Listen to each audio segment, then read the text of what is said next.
The grandfather clock tolls 7 as I race up the walkway to the Colonial on Rowan Bridge Lane. Snow grinds beneath my boots. My breath lifts in bursts. I'm late again, holding a jewelry box, a peace offering etched with winter stars. Zadie! Grandad Hiram folds me into a bear hug as the door swings wide. His silver hair is parted, his aftershave a halo. So, how are you liking your house? Everything to your liking? The room goes still. Dad's fork hits the plate. Marina, my stepmother, stops mid-pour, wine beating at the rim. My house? The word scrapes my throat. Hiram's smile loosens. Trenches gather on his brow as his gaze moves from me to Dad and back. The place on Kestrel Avenue. I wired the money last month. Gareth, my father, rises. His napkin slips to the floor. We'll discuss it later, Dad. The roast is cooling.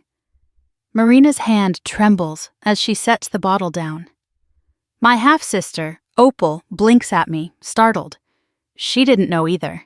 My stomach drops through the polished floorboards. The chandelier and table feel like a stage. I'm the actor who never got the script.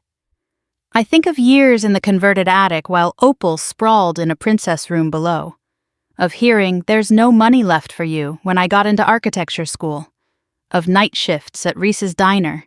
Drafting on receipt paper between orders.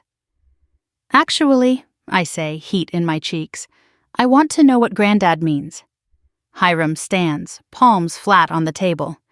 I wired $480,000 for Zadie's house. Gareth told me it was a graduation gift, but clearly my granddaughter knows nothing. Silence hums like a live wire. 3 days later, in Grandad Hiram's Stonecrest condo, the truth sits in brutal columns across his granite island. Bank statements, wire receipts, my name typed like a brand. There. Hiram taps a memo line. Zadie Merrick, home purchase. Nearly $500,000 sent to Gareth, then rerouted.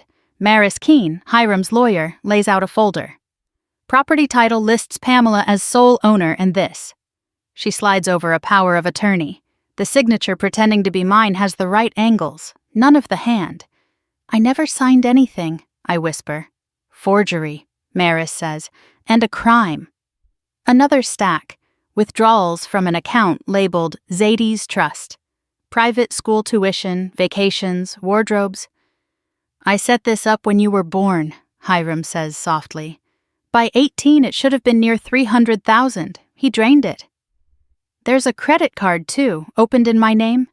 Balance, 22,000. Tax forms reporting gifts I never received.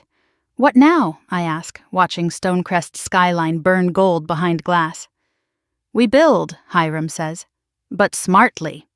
He introduces me to Dean Anika Patel at the university's architecture program. She studies my portfolio like blueprints to a future.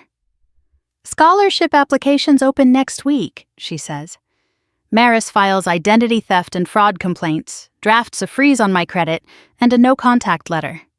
At lunch, I meet Quinn, a classmate who asks nothing from me but honesty. I tell her I'm tired of orbiting someone else's son. She nods. Then pick your zenith. That night, I sleep without the old dread. In the morning, Gareth's voicemails stack up. How could you do this to family? And I don't answer. I sharpen a pencil and start a new house. Small, sustainable, safe, mine. At last, truly. 2 weeks later, the knocking turns savage on Hiram's office door. Gareth's voice floods the hall. Zadie, this ends now. I keep breathing. 4 in, 6 out, while Hiram opens the door just enough to block him. This is a business, he says. Make an appointment. He tries another tactic. People are saying you're using him. His eyes cut to me. Come home, we'll sort it quietly. We tried quiet, I answer. You forged my name. Maris arrives like weather, placing a sealed envelope in Gareth's hand. Cease and desist. Also, the bank's fraud unit has opened a case. I suggest counsel. He blanches. By Friday, the transfer deed is recorded. The house on Kestrel is mine. Legal, clean, public. I don't move in, I list it. The proceeds will fund school and a project I'm sketching at dawn. 6 modest homes, sun-knit rain-wise, anchored by a courtyard. At the University Review, Dean Patel studies my model. "You're designing for safety," she says, "and dignity." The scholarship is awarded a week later. Opal messages me that night. "I didn't know. I believe her. I draw a boundary anyway."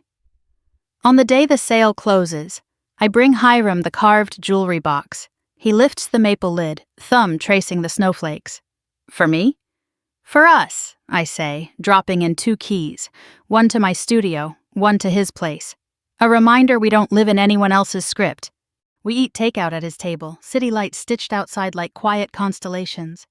I picture the courtyard homes rooted where the old lies used to stand. I'm done orbiting. I'm laying foundations, mine, and they hold at last.